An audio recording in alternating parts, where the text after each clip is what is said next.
Hello, welcome to day 5. Your today's mission was to accept yourself just the way you are. So let's talk about this idea and process and the core concepts which I want to talk about today. There are two. One of them is self-image, and the other one is mirror concept. So let's start with the self-image. The aphorism which was shared for today started with a sentence that very few people feel good about themselves, and therefore most of us are not happy to show our true selves. Why is it so? The main stumbling block for that is our self-image, or to be even more precise, it's the aspect of the self-image which we call our self-image negative.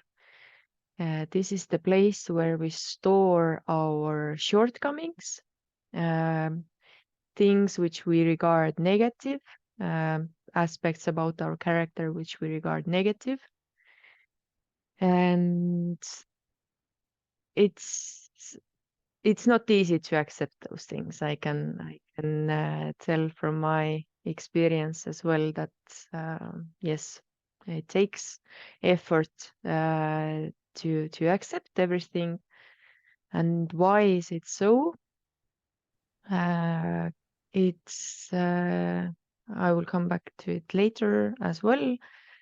But why is it difficult to accept ourselves just the way we are? The problem is that at some point of our life, we have made a decision that some aspect about ourselves, or we in general, we are somehow wrong or somehow bad. In the Cocoonity School, we have 4-day masterclass going through exactly that concept, this idea. And so it's quite impossible for me to put it in 10 minutes live call. But I will try my best to touch upon this. So why is it difficult to accept ourselves? I think the first thing to tackle, or the first idea to tackle, is what's the difference between accepting and submission, kind of this passive submission that practical examples make understanding easier. So, for example, the last thing which I was working on was that I am greedy. There have been situations, especially on Friday, where I was thinking that, okay, yes, I can see that this is me being greedy. And I heard a very specific voice in my head saying that you are very greedy, you are very greedy.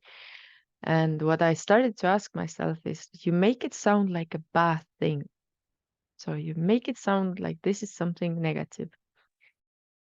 Most probably, it can be used negatively. Of course, greediness can be used negatively. It can be very life destructive. But if I'm not greedy, then, like, not at all greedy, then it would be quite difficult for me also to succeed in life.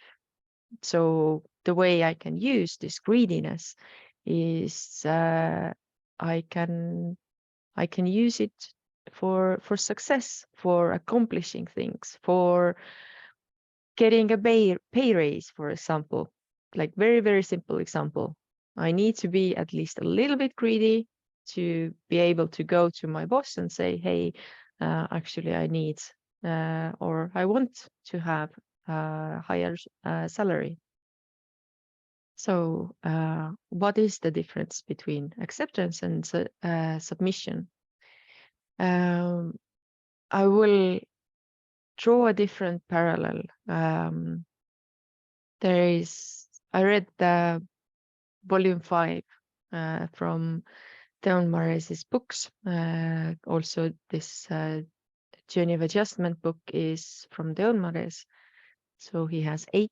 And from the 5th one, I read this one very beautiful sentence that love is an active participation in the process of life, and humility is passive acceptance of that process. I think it's very similar with acceptance and submission as well. So in acceptance, there is a sense of activity. I can decide, I can choose. And in other words, acceptance, I would say, is claiming. I claim, yes, I am greedy.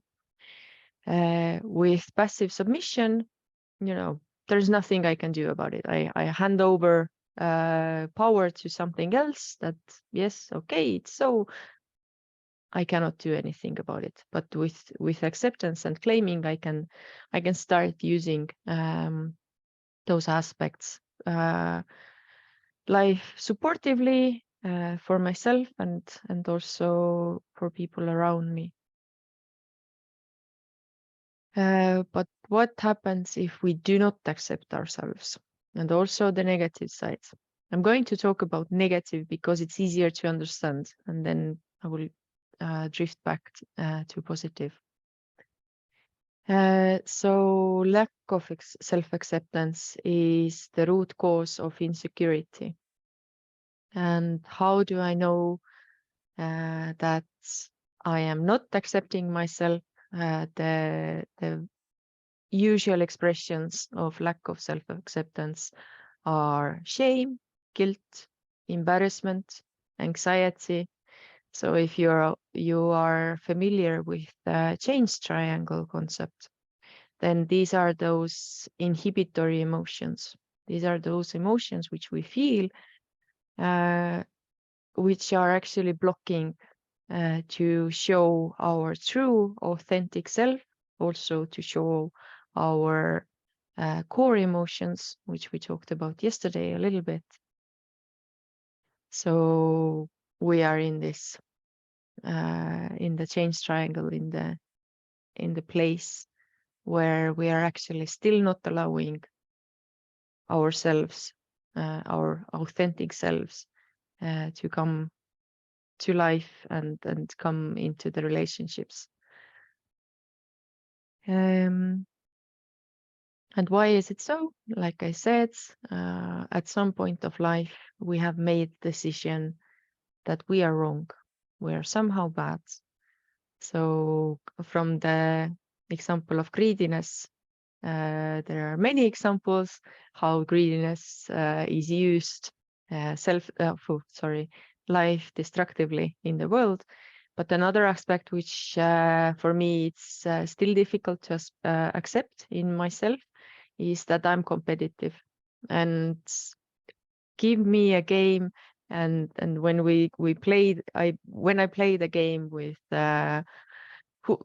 my full heart, I am so competitive. I do not like losing, and somehow I have also made a decision that it's a bad thing.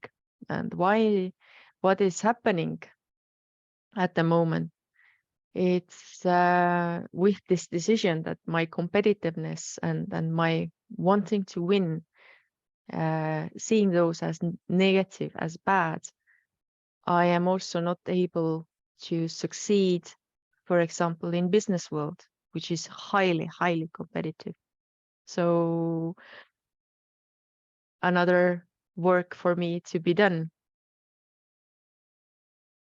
And the key to acceptance, to accepting ourselves. So what we need to do is we need to come to grips with our potential. So also the shortcomings, as I showed you in my examples, they are potential. So I need those aspects in my character to be successful in some areas of my life.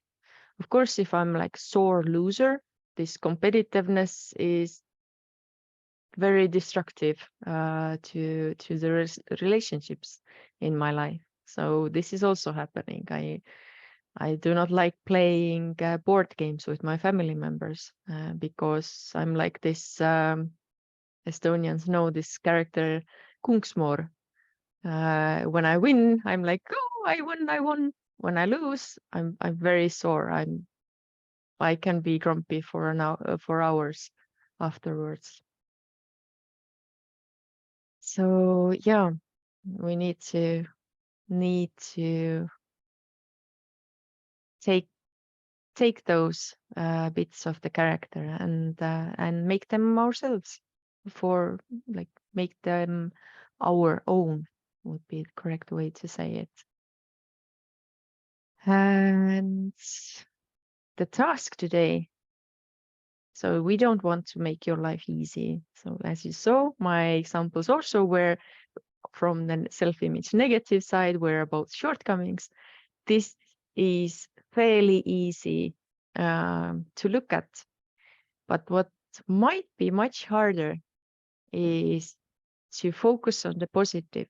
So your task today was to use mirror concept to take someone you admire and very specific characteristic from their personality, what you admire, and bring it back to yourself. So how are you doing this? And this is also something why is it difficult? Someone in your history has taught you that being proud of yourself is bad. So it makes sense to look into your history, like, so who is this teacher of yours who has taught you to think of being proud of yourself or claiming those positive aspects as something bad? And if you are able to see it, that maybe it's your grandmother speaking in your head, you don't have to believe it. Like I said yesterday, I don't have to believe everything I think. So I don't have to believe my thoughts. And it's just a thought and I can change it. That much about it, about today's concepts and task.